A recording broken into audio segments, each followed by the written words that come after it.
नमो अरिहन्ताणम् नमो सिद्धाणम् नमो आयरीयाणम्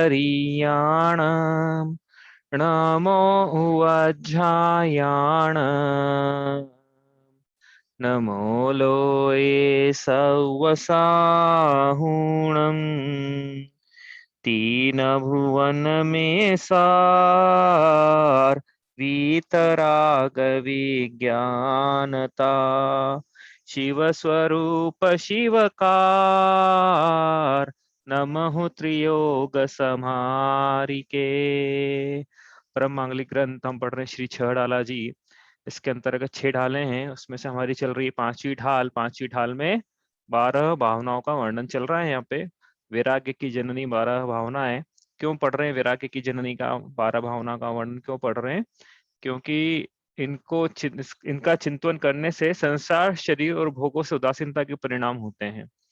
और ऐसे होते हैं कि जीव जो है इनसे विरक्त होके दीक्षा धारण कर ले।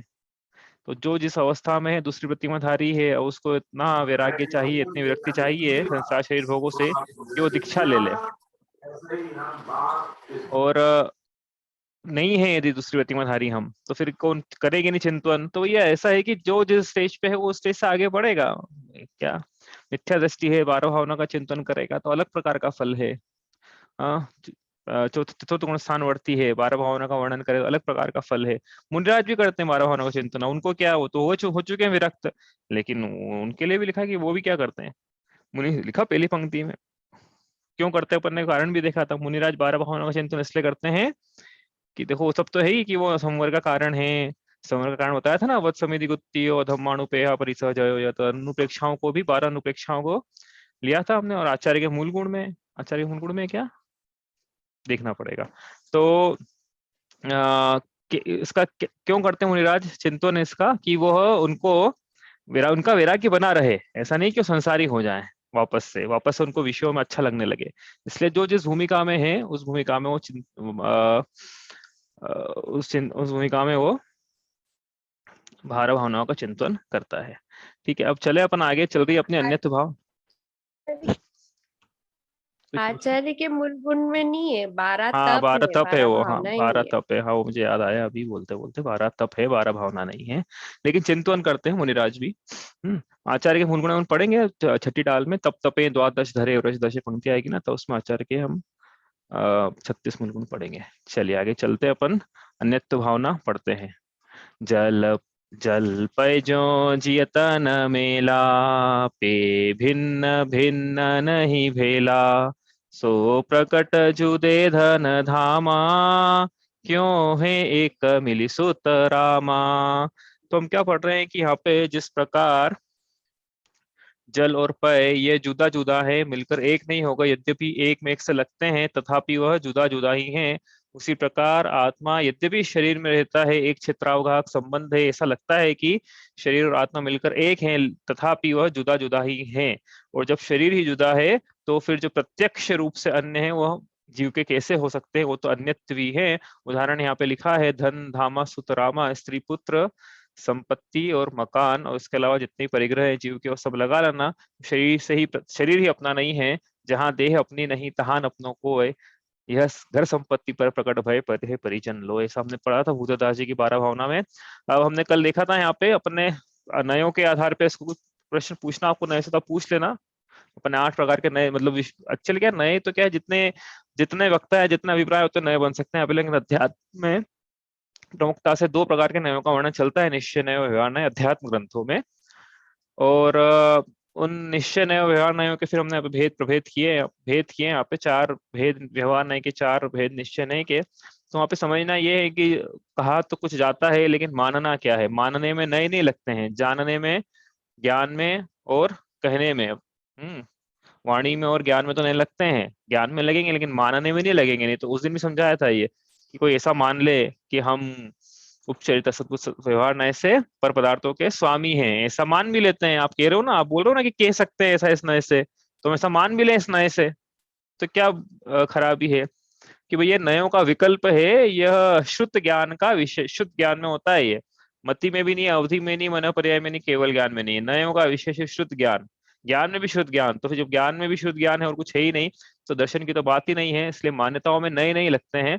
मान्यता में तो वस्तु का जैसा जैसे है वो जैसा का तैसा ग्रहण, हाँ, जीवादि प्रयोजन भूत तत्व जैसा है वैसा का वैसा ग्रहण, वो तत्वा श्रद्धान, वह सम्यक दर्शन है, उसमें नए नहीं, नयों की विवक्षा नहीं है। ठीक है, तो इस प्रकार क्या कहा हमने, 8 नए देखे थे कल। शरीर से भिन्न पर पदार्थों का कर्ता भोक्ता स्वामी जीव स्वयं को कहता तो है, लेकिन सिर्फ कहता ही है, मानता नहीं है सम्यक दृष्टि जीव। तो फिर कहता क्यों है? उपचरित असद्भुत व्यवहार नय से लोक व्यवहार चलाने के लिए ऐसा कहा जाता है। ठीक है, अब आगे चले अपन, अनुपचरित असद्भुत व्यवहार नय। तो शरीर का कर्ता भोक्ता स्वामी, शरीर में भी कौन सा शरीर लेना है? सारे शरीर जो हैं सब ले लेना, उदारिक हो एकरियक हो उसके पास हो एकरियक, और तेजस हो तेजस, कारमण हो कारमण, जो जो है उसके पास में सब ले लेना। उसमें किसी का आवाज माइक में नहीं है। तो कहा तो जाता है ऐसा, तो कहना तो है कि ये शरीर मेरा है, लेकिन मानना नहीं है। तो कहा क्यों है, किस नय से है? अनुपचरित असद्भुत व्यवहार नय से। आगे चले तो इसमें क्या है कि कर्म कार्मण शरीर भी लिया था अनुपचरित असद्भुत व्यवहार नय में, इसलिए कर्म, उस कार्मण शरीर का भोक्ता मैं हूं। कर्म का भोक्ता है ना जीव, हाँ, तो ये कर्म का भोक्ता किस नय से है? अनुपचरित असद्भुत व्यवहार नय से। ठीक है, आगे चलें अपन। अब अगला नय है उपचरित सद्भुत व्यवहार नय। उपचरित सद्भुत व्यवहार नय मतलब क्या, कि जीव का, जीव में ऐसा मानना, ऐसा बोलना, जीव में ऐसा है, ऐसा बोलना कि जीव में अल्प विकसित पर्याय या उसके विकारी पर्याय जीव में है, ऐसा कहना। ये कौन सा नय से कहा जाता है? उपचरित सद्भुत व्यवहार नय से। तो उसका उदाहरण क्या दिया था? उदाहरण याद रखोगे ना तो अच्छे से समझ में आएगा, लंबे समय तक याद रहेगा।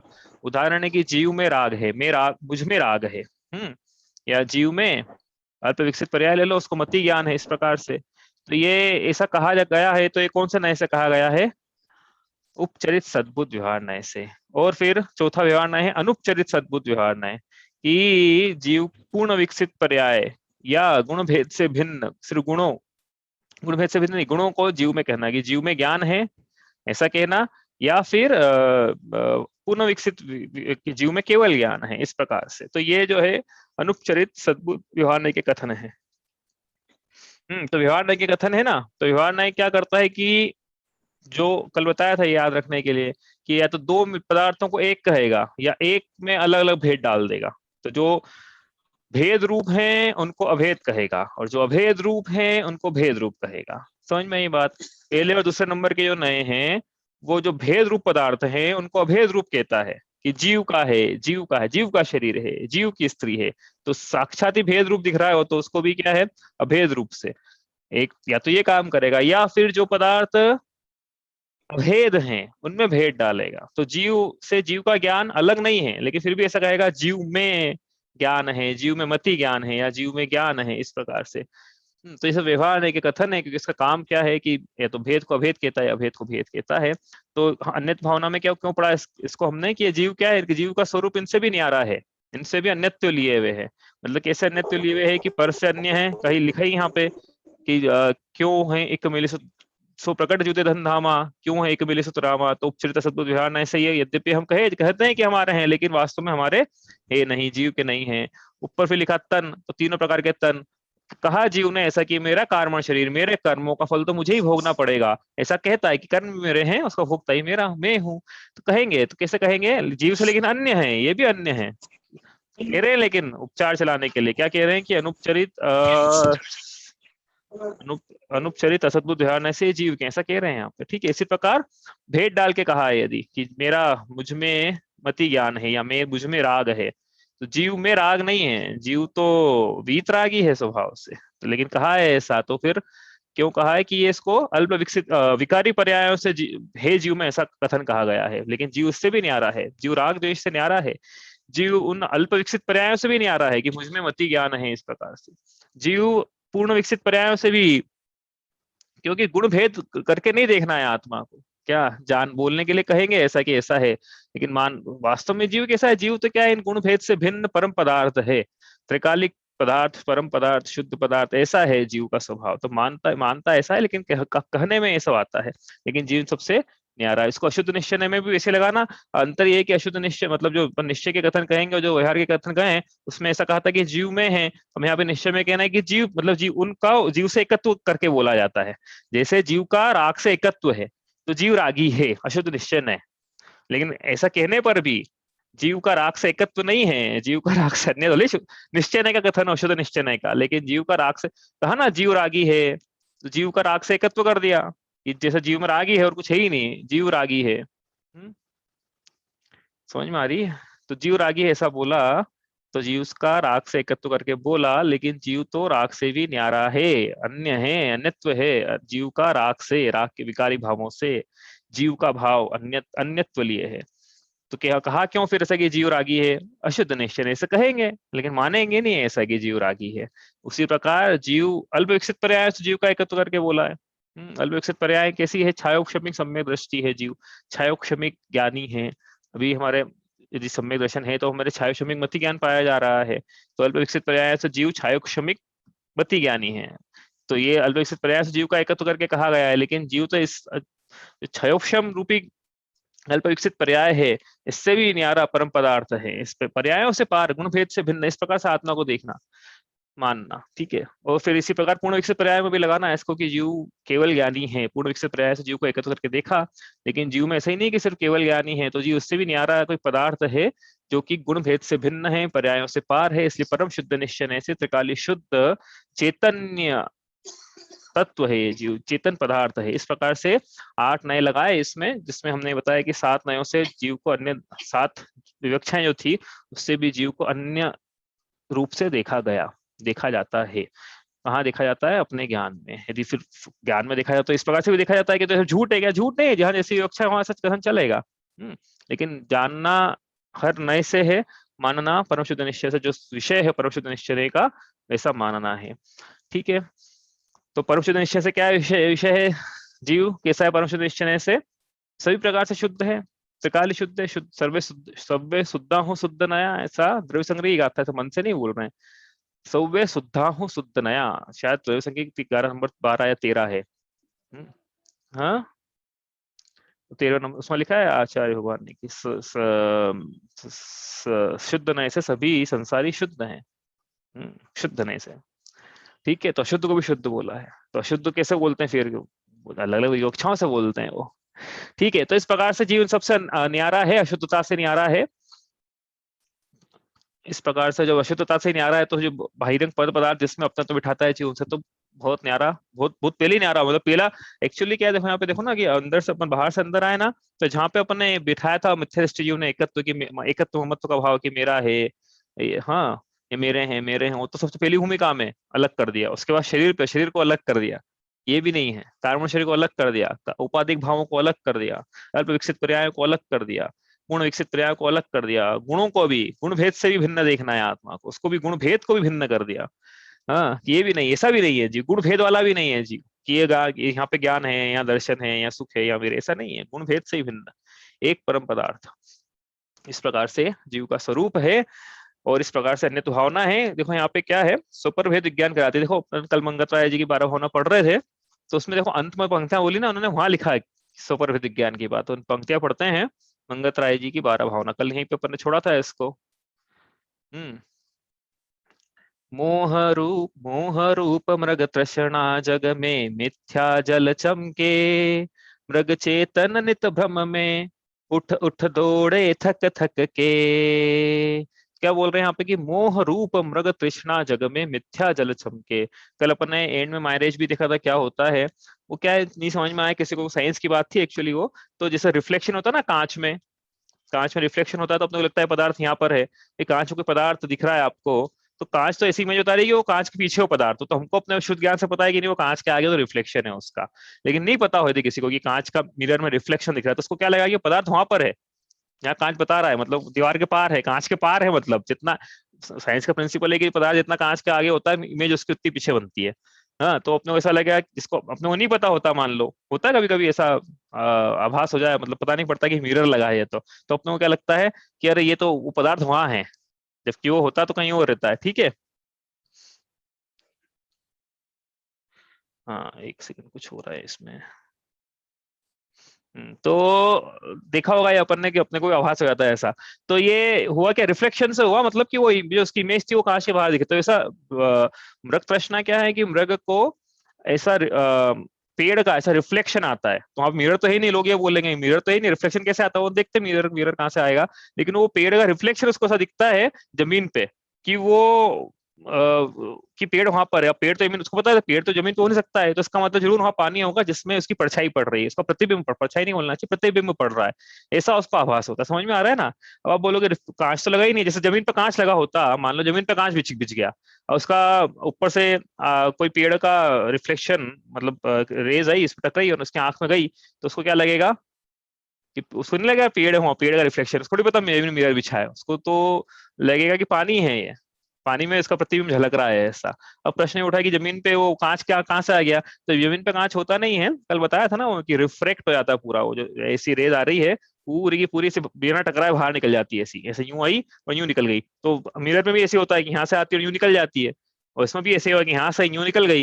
लेकिन मिरर में क्या रिफ्लेक्शन, और यहाँ पे रिफ्रेक्शन है। रिफ्रेक्शन क्यों है, वो उसका पीछे साइंस है, डेंसर मीडियम और लाइटर मीडियम का, उसमें नहीं आ रहे हैं अपन। लेकिन हाँ रिफ्लेक्शन जैसे ही, तो उसको क्या लगता है कि यहाँ पे पानी है। तो पानी है तो अपन क्यों समझता सब कि ये जीव को ऐसा लगता है कि इसको मैं हासिल कर लूंगा तो यहाँ से सुख की उपलब्धि हो जाएगी, फिर वहां उस दौड़ लगाता है, उसको हासिल कर भी लेता है, लेकिन उसको हासिल करने के बाद भी सुख की उपलब्धि नहीं होती है। क्यों नहीं होती है, क्योंकि पर पदार्थों में सुख नहीं था, इसलिए नहीं होती है। तो उसको जैसे ही वहां पहुंचता है, वहां से नया रिफ्लेक्शन दिखता है, नई जगह दौड़ लगाता है। यहाँ नहीं हुई पहले, भैया सोचना अपने अपने बारे में विचार करना कि पहले हमारी सैलरी एक्स थी, तो हमको लगता था कि अरे वाई हो जाएगा तो मजा आ जाएगा, वाई हो गई, अब लगा y plus delta, y plus delta हो गई, अब जेड हो जाए तो अच्छा है, जेड हो गई, जेड पर तो ये कहाँ है, कहाँ रुकेगी ये बात। तो ये इसी प्रकार, तो ये इसी प्रकार उसको भी लगता है कि यहाँ पे जाएंगे तो पानी मिलेगा, यहाँ जाके पानी मिलेगा, यहाँ जाके पानी मिलेगा। तो ये मृग तृष्णा का उदाहरण था जो उन्होंने उसको कोरिलेट किया है कि किस प्रकार से ये जीव भी सुख के लिए पर पदार्थों की तरफ दौड़ तो लगाता है, लेकिन सुख नहीं मिलता है, फिर नए पदार्थ की तरफ दौड़ लगाता है, वहां भी सुख नहीं मिलता है, अपना आयु पूरी व्यर्थ में गवा देता है। और मुझे समझ में नहीं आता है कि थोड़ा सा विचार ये करे कि भैया इतने साल हो गए हैं, 60 70 80 साल हो गए हैं, अभी तक नहीं मिला वो जिस ढूंढ रहे थे, तो अब कहाँ मिल जाएगा। जब इंद्रियां जवान थी, जब इंद्रियां मतलब शिथिल नहीं पड़ी थी, मतलब मुंह में दांत थे, पेट में हाथ थी, आंखें से देख रही थी, कान काम कर रहे थे, सब कुछ अच्छा, शरीर स्वस्थ था, तब तो विषयों से सुख की उपलब्धि हुई नहीं। अब ये इंद्रियां जब जवाब देने लगे, तो शुरू कर दिया इंद्रियों ने जवाब देना, आंखों से दिखता नहीं है बिना चश्मे के, किसी को जब मजाक नहीं भी, मुझे भी चश्मा था तो नहीं दिखता है बिना चश्मे के, या नहीं आ रहा है स्वाद किसी। तो अब वो विषयों से सुख की उपलब्धि कैसे हो जाएगी, लेकिन समझने को तैयार नहीं है अभी भी पता नहीं क्या मन में चलता है कि नहीं अब ये इसकी प्राप्ति हो जाएगी तो सुख हो जाएगा, उसकी प्राप्ति हो जाएगी तो सुख हो जाएगा, कैसे होगा। अरे जब इंद्रियां थी तब तो हुआ नहीं, इंद्रियां काम कर रही थी, 100% वर्किंग थी, अब ये 50% काम कर रही है, तब कैसे हो जाएगा। अब 100% में नहीं हुआ, इतने सालों में नहीं हुआ, तब क्या हो जाएगा। 60 सालों में नहीं हुआ तो 10 20 साल के जीवन में और क्या हो जाएगा। तो ये इसको समझा रहे हैं आप कि देखो भैया, तुम संसार में सुख ढूंढ रहे थे, भोगों में सुख ढूंढ रहे थे ना, विश्व में सुख ढूंढ रहे थे, दूसरी प्रतिमाधारी नहीं मिला। तो ये इनके पीछे राग मत करो कि ये इनमें अच्छा लगने के परिणाम मत करो, यहाँ से बाहर निकलो। तो कहा मोह रूप मृग तृष्णा जग में मिथ्या जल चमके, मृग चेतन नित भ्रम में उठ उठ दौड़े थक थक के। तो फिर क्या होता है, जल नहीं पावे प्राण गवावे, भटक भटक मरता, वस्तु पराई माने अपनी भेद नहीं करता। कि मृग चेतन भटक भटक के क्या करता है, जल तो पाता नहीं है, उल्टा बस प्यासा मर जाता है। जल नहीं पावे प्राण गवावे, भेद नहीं करता। तो क्या चेतन के बारे में लिखेंगे कि वस्तु पराय मानी अपनी, जो वस्तु पराई थी, हाँ पराई थी वो वस्तु, ये वस्तु तो नहीं कह रही थी, इसने अब ममत्व स्थापित कर लिया कि ये मेरा, भाई कोई अपनी वस्तु उतना स्वामित्व थोड़ी देती किसी को भी। तो हम उपचार चलाने के लिए कहा ना, उपचरित असतु ध्यान, ऐसे कहते हैं कि हम इसके स्वामी हैं, लेकिन वस्तु तो अपना स्वामित्व अपने पास ही रख रही है, उसकी सत्ता उसके पास है, उसका अस्तित्व गुण उसके पास है, सब कुछ उसके पास है, उसका स्वयं से एकत्व, हमसे कभी एकत्व हुआ ही नहीं है उसका, लेकिन ऐसा भेद विज्ञान नहीं किया। तो उसको पर वस्तु उसको अच्छी लगी, पर वस्तु को ये भोगना चाहता था, लेकिन पर वस्तु को भोगना भी, देखा ना हमने क्या बोला, शरीर से भिन्न पर पदार्थों का कर्ता भोक्ता भी लगाया था उसमें, कि हम पर पदार्थों के भोक्ता है ही नहीं, भोग ही नहीं सकते हैं उसको, छू ही नहीं सकते हैं उसको। तो फिर ये लिखने, लेकिन मान्यता इसकी ऐसी थी कि इसका ये एकत्व है, ममत्व है, कर्तृत्व है, भोक्तत्व है, सब लगाया, उसने मैंने पढ़ा भी था। तो ये इस प्रकार से उसने भेद नहीं किया, उसने वस्तु पराय मानी अपनी, भेद नहीं करता।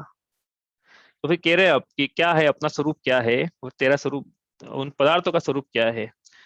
तू चेतन अरुदेह अचेतन ये जड़ तू ज्ञानी, मिले अनादि यतनत बिछड़े जो पय अरु पानी। उन्होंने भी पय और पानी लिखा है, देखो पय और पानी क्या है। तू चेतन है और ये वस्तु जो है ये जड़ है। भाई शेर के बच्चे शेर जैसे हो सकते हैं, शेर की पत्नी शेरनी होगी, हाँ। गीदड़ के बच्चे गीदड़ जैसे होंगे, शेर के बच्चे शेर जैसे होंगे, मनुष्य के बच्चे मनुष्य जैसे होंगे। उसकी चीजें जो है वास्तव में जो है उसका, हाँ, लोक व्यवहार में कहते हैं। तो यहाँ पे आत्मा है अरूपी पदार्थ है, उसकी चीजें रूपी कैसे हो सकती है, उसकी चीजें अरूपी होगी। तो मैं अरूपी हूं तो मेरे जो गुण हैं वो भी अरूपी होंगे। ज्ञान अरूपी, दर्शन अरूपी, सुख अरूपी, वीर अरूपी। इनमें इनमें रूपी बना नहीं हो सकता है। तो ऐसा नहीं है कि जीव तो ज्ञान दर्शन सुख वीर्य वाला अमूर्तिक है, उसकी चीजें जो है स्पर्श रस गंध वर्ण वाली हो जाए, वो सब अरूप ही होगी, जो जैसा उसकी चीज वैसी होती है। तू चेतन अरुजेह अचेतन ये जड़ तू ज्ञानी, मिले अनादि यतनत बिछड़े जो पय अरूपानी। कि अनादि काल से इनका मिलाप है, ऐसा नहीं है। पहले भी समझाया था अपन ने, पीली ढाल में पढ़ा था इसको। ऐसा नहीं है क्या कि जीव तो पहले शुद्ध था, बाद में क्या हुआ, कोई भगवान आए, उन्होंने बोला कि ये शुद्धता नहीं चलेगी देखो, तो उनको अशुद्ध करके फिर पृथ्वी पे भेज दिया कि चलो पहले दुख भुगत के आओ। या स्वर्ग में या मोक्ष में जगह खत्म हो गई थी, तो मोक्ष में से लोगों को जीव पे धरती वापस भेज दिया। ऐसा नहीं है, यह जीव अनादि काल से ही अशुद्ध था। यह जीव अशुद्ध था, कौन से नए से बोल रहे हैं। वे लगा ना, जीव अशुद्ध था तो जीव का अशुद्धि से एकत्व करा, मतलब अशुद्ध निश्चय नहीं, ऐसे का कथन है। तो लगाने पड़ेंगे ये सब आपको, नहीं तो अभी तो आपने बोला जीव त्रैकालिक शुद्ध है, अब बोल रहे हो जीव अनादि से अशुद्ध था, तो दोनों बातें कैसे बोलते हैं, हमको तो आज तक ये समझ में नहीं जैन धर्म की। हाँ, कैसे बोलते दोनों बातें। अभी आपने बोला जीव त्रैकालिक शुद्ध है, अब बोल रहे हो जीव तो अनादि से अशुद्ध है। तो जैन धर्म में ऐसे क्या चलता है, कभी अशुद्ध है कभी शुद्ध है, एक तो एक करो ना, या तो शुद्ध बोलो या अशुद्ध बोलो। ये सब प्रश्न उठाया था कि इन्होंने, आदि शंकराचार्य ने दूसरी ढाल में उठाया था, उसका एग्जाम में क्वेश्चन भी आया था ना। एकस्मिन असंभावात, ऐसा एकस्मिन असंभावात, एक एक ही में दोनों नहीं हो सकते हैं कि एक ही जो वस्तु ठंडी भी कैसे है गर्म भी कैसे है। इसका निराकरण किया था, फिर आप ही ने किया था, आपने आंसर भी लिखा था इसका कैसे है। तो आप देख रहे ना, आपने क्या आंसर लिखा था कि कैसे है। हाँ, कैसे है कि भाई ये अशुद्ध निश्चय एक से कथन कर रहे हैं वस्तु का, जब संयोग रूप दृष्टि देख रहे हैं कि इसके साथ मिला हुआ है, इस अपेक्षा से ये अशुद्ध है। राग के साथ इसका संयोग पाया जा रहा है, इस अपेक्षा से कथन करेंगे तो जीव अशुद्ध है। लेकिन परमार्थ में तो जीव राग से मिला हुआ ही नहीं है, राग अलग है जीव अलग है, इसलिए परम शुद्ध निश्चय से जीव त्रिकालिक शुद्ध है। कथन कर सकते कि नहीं कर सकते ऐसे कि ये ऐसा है ये ऐसा है। अरे व्यवहार नए में अपन ये लेंगे ना कि मेरा, मतलब मेरा जब आ गया वर्ड तो उससे लेंगे, और निश्चय नए में कि मेरे मतलब गुण और गुणी में भेद करा तो व्यवहार नए, और गुण और गुणी में भेद जब अपन ने खत्म कर दिया तो वो निश्चय नए। हाँ सही है गलत हाँ, है? बिल्कुल नहीं, बिल्कुल सही। गुण गुणी में सही भेद है। किया तो तीसरे चौथे नंबर का व्यवहार ना है, और तीसरे चौथे का लगा लेना, पहले दूसरे मत लगाना। गुण गुणी में भेद किया तो तीसरे चौथे नंबर का व्यवहार ना है, और यदि गुण गुणी में भेद नहीं किया तो फिर पांचवा छठा सातवें नंबर का नए जो हम पढ़ रहे हैं वो है। ठीक है। पहले दूसरे में, अच्छा वो इसलिए नहीं करा क्योंकि वो अलग ही है, पहले दूसरे में सत्ता तो में क्या ही है, नहीं है, आत्मा में। नहीं पहले दूसरे में तो क्या है, अभेद को भेद रूप, भेद को अभेद रूप देख रहे हैं ना पहले दूसरे नए में। तो पहला जो नय था उपचरित असद्भुत व्यवहार नय और अनुपचरित असद्भुत व्यवहार नय, उसमें तो दो चीजें अलग अलग ही थी, तो उनका उनको मिला के देख रहे हैं। तो हाँ, तो भेद को भेद किया था, लेकिन आपने बोला अभेद को भेद रूप, तो अभेद को भेद रूप देख रहे हैं अपन तीसरे चौथे नंबर में। तो अभी आपने क्वेश्चन करा कि जीव अनादि से अशुद्ध है, मतलब अशुद्ध है और शुद्ध है। तो यहाँ पर अपन ने जीव लगाया है, तो अब मेरे में नहीं लगाया ना अपन ने, नहीं वो जीव तो में ऐसा होता है, ये हाँ व्यवहार तो नहीं का कथन।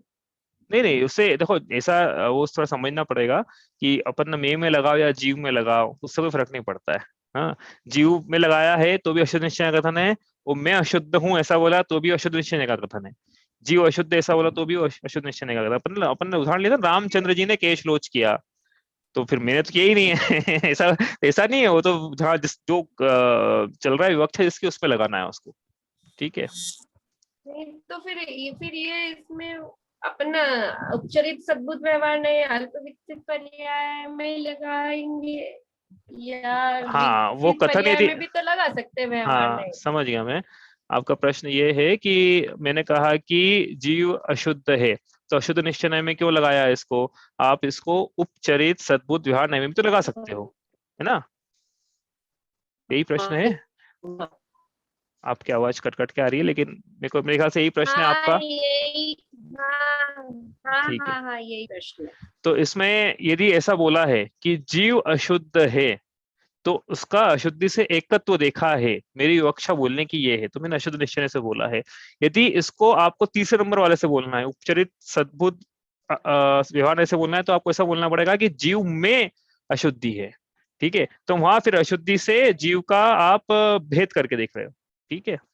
तो जीव अशुद्ध है, जीव में अशुद्धि है, जीव अशुद्ध है तो अशुद्ध निश्चय है, और जीव में अशुद्धि है तो तीसरे नंबर का उपचरित सद्बुद्ध व्यवहार नय, ठीक है। तो ये क्या है कि विवक्षा करके देख आप, आगे समझ में। ठीक है मतलब जीव में लगाएंगे हाँ, या फिर मतलब अलग लगाया तो ही अपन व्यवहार न्याय में लेंगे, यदि जीव भी आ गया तो भी अपन फिर निश्चय न्याय में ले लेंगे। जीव भी आ गया, नहीं जीव से एकत्व देखा है सिर्फ तो जीव निश्चय लिखा, नय में। जैसे मैं रागी हूँ, मैं रागी हूँ, मैं चाक्षमिक हूँ, मैं केवल ज्ञानी हूँ, ये सब निश्चय नय निश्चय के नय का कथन कथन है, है। हाँ तो हाँ। फिर इसको ऐसा भी बोला कि जीव में केवल ज्ञान है तो निश्चय नय का कथन है क्या? नहीं, जीव में केवल ज्ञान है तो ये तो फिर चौथे जीव नंबर का हो में गया, अनुपचरित सद्बुद्ध व्यवहार नय का हो गया। देखो जीव लोगो बोलो या मैं बोलो, उससे फर्क नहीं पड़ता है ना। आपको जीव बोलना है तो जीव बोलो, मैं बोलना है तो मैं बोलो, पहली बात तो यह क्लियर, ठीक है। तो इससे कोई निश्चय नय व्यवहार नय में नहीं बदल जाएगा कि जीव कोई सेंटेंस को मैं करके बोल दिया तो वो निश्चय नय व्यवहार नय हो गया, ऐसा नहीं है। वो तो आप कैसे, अपन विवक्षा देखी थी ना अपन ने, जैसे आप अब अभी शुद्ध अशुद्ध वाला उदाहरण ले हम, तो मैं शुद्ध हूँ, ठीक है, ऐसा बोला कि मैं अशुद्ध हूँ, ऐसा बोला है। तो ये मैं अशुद्ध हूँ ऐसा बोला है, तो मैंने अशुद्धि से अपना एकत्व किया है, ठीक है। मतलब जो अभेद रूप था, जो भेद रूप था उसको अभेद रूप देखा, तो निश्चय नय का कथन है, ठीक है। और चूंकि अशुद्ध अशुद्धि से किया है अपन ने, इसलिए अशुद्ध निश्चय नय का। तो मैं अशुद्ध हूँ। अब दूसरा है कि मैं, मुझ में अशुद्धि है, यदि ऐसा बोला है तो मैं अलग, अशुद्धि अलग, दो चीज हो गई। लेकिन मुझ में है, तो इसका मतलब क्या है कि दो अलग अलग चीजों, मतलब एक में दूसरी चीज बताई है, एक ऐसा है। हाँ, तो कर लिया, हाँ गुण और गुणी में भेद कर लिया तो फिर वो उधर चला है। हाँ, गुण गुणी में भेद कर लिया, ऐसा है। मुझ में ठीक है तो मैं अलग हूँ, अशुद्धि अलग है, भेद हो गया, तो मुझ में, तो वो आ जाएगा तीसरे नंबर में। और मैं ही ऐसा हूँ, ठीक अशुद्ध हूँ, तो फिर पांचवें नंबर का। तो ठीक है। और कोई पूछना है किसी को प्रश्न तो आप पूछ लेना भाई, हम तो आगे चल रहे हैं, हम तो चलते चले जाएंगे, आपको पूछना है आप इंटरप्ट करके। तो अपन क्या पढ़ रहे थे कि ये जीव तो ऐसा है, तू चेतन अरु देह अचेतन, ये जड़ तू ज्ञानी, तो ये अनादिकाल से मिला हुआ था, है ना। अनादिकाल से जीव, अब अनादिकाल से अशुद्ध है, जीव अनादिकाल से अशुद्ध है, अशुद्ध निश्चय नहीं से। अब ये केरा तो ये था वहां पे, इसलिए इतनी बात होगी लंबी। तो क्योंकि अब थोड़ी देर पहले तो हमने जीव को शुद्ध बोला था, फिर अशुद्ध कह रहे हो, तो अशुद्ध निश्चय नहीं से। हमारी कथा विवक्षा ऐसी थी कि इस अपेक्षा से हम ऐसा कहेंगे, जब वो राग के साथ है तो उसको अशुद्ध कहेंगे, ये हमारी विवक्षा है। अब बोलो, मिथ्या दृष्टि है तो वो शुद्ध बोलेंगे, ये हमारी विवक्षा है। ये तो जैसा वक्ता है उसकी अपेक्षा से वो कथन करता है ना, जैसी जैसी वक्ता के अभिप्राय को नहीं कहते हैं, परिभाषा ये भी है। तो जीव अनादिकाल से अशुद्ध, अशुद्ध निश्चय नय से। कैसे अशुद्ध? ऐसा नहीं था कि पहले जीव शुद्ध था और कार्बन शरीर अलग था, फिर बाद में कार्बन शरीर से मिलान हो गया तो रागी हो गया, धरती पे आ गया, फिर चतुर्थ गति संस्करण और ये सब, ऐसा नहीं है। यदि ऐसा होता तो सिद्ध भगवान को भी फिर, समझ गए, सिद्ध भगवान को भी फिर धरती पे आना पड़ता वापस से, ये जो भी शुद्ध है। और आप कह रहे हो कि फिर वो अशुद्ध हो सकता है मतलब जीव, तो ऐसा नहीं होता। एक बार शुद्ध हो गया उसकी अशुद्ध नहीं होती है। इसका मतलब क्या है कि हम संसार में, इसका मतलब अनादिकाल से अशुद्ध है। तो मिले अनादि, कौन कौन अनादि से मिले हैं? कि जीव और कर्म अनादि से मिले हैं, लेकिन यतन करके बिछड़ेंगे। क्या यतन है वो?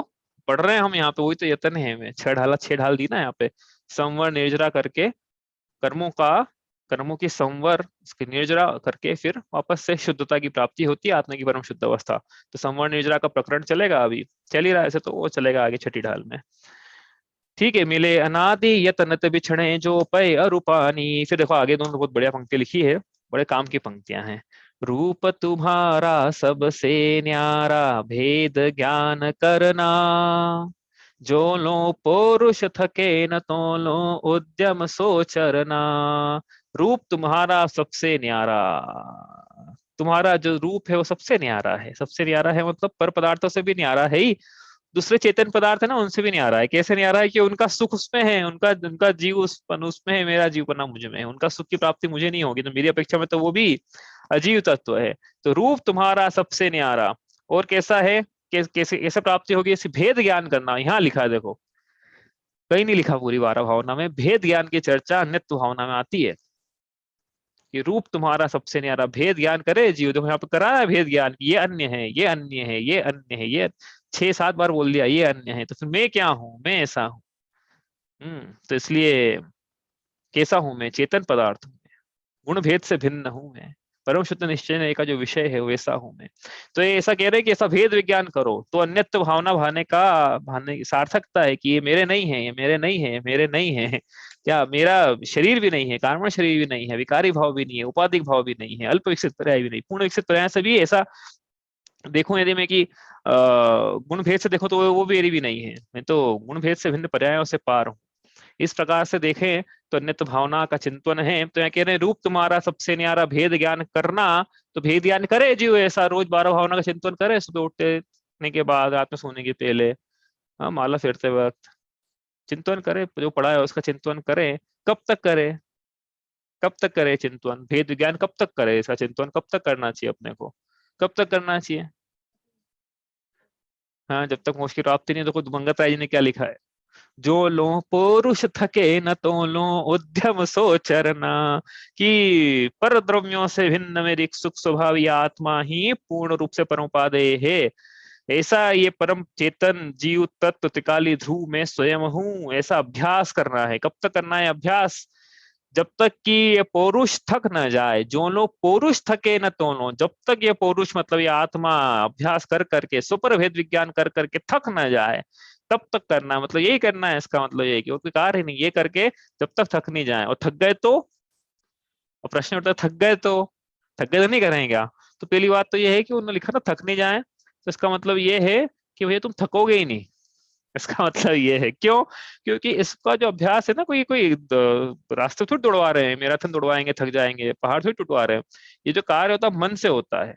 मन, इंद्रियां थक जाती पांचों, लेकिन मन कभी नहीं थकता है।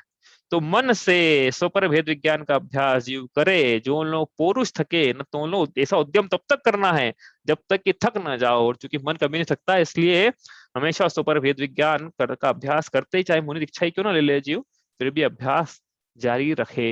इस प्रकार से यह अन्यत्व भावना है।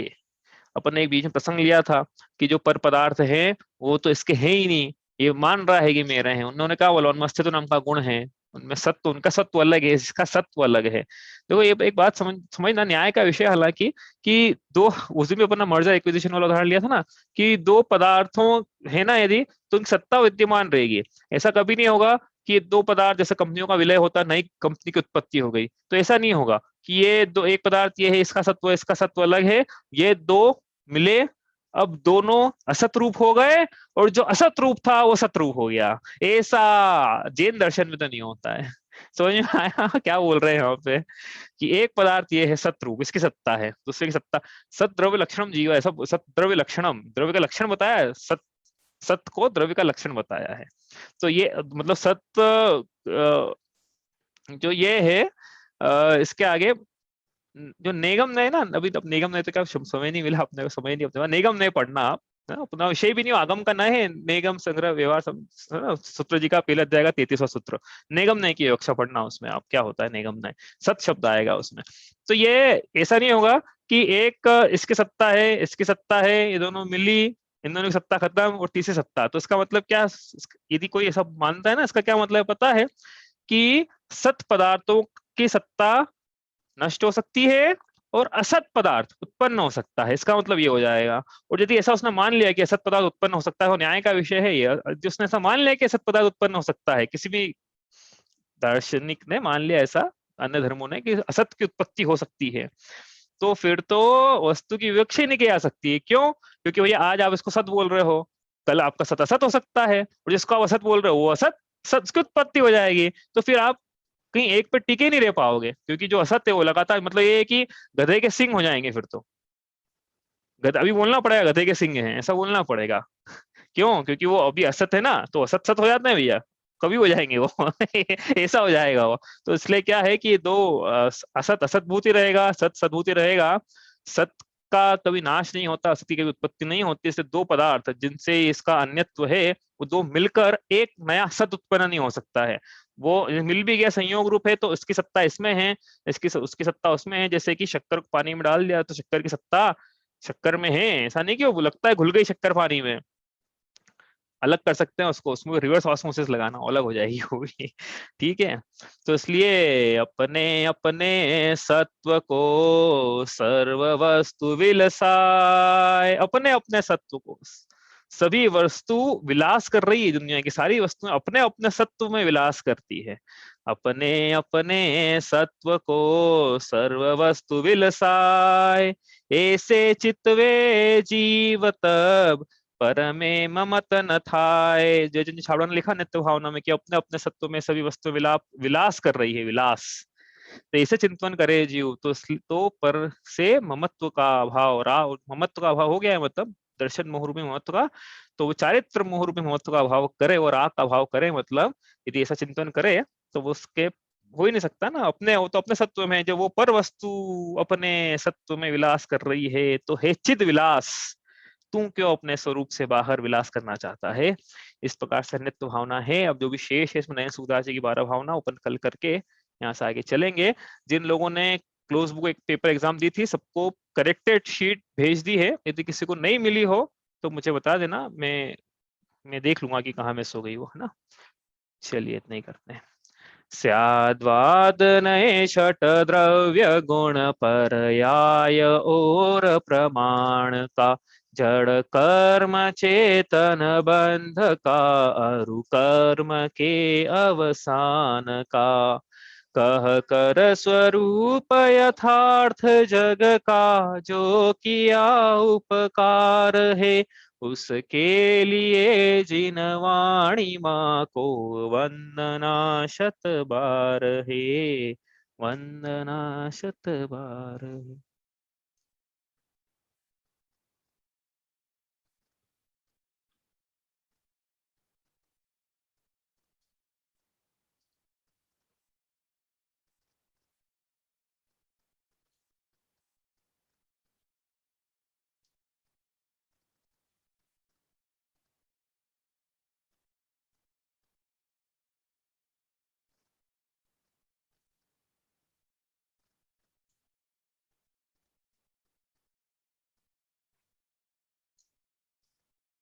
जय जिनेन्द्र।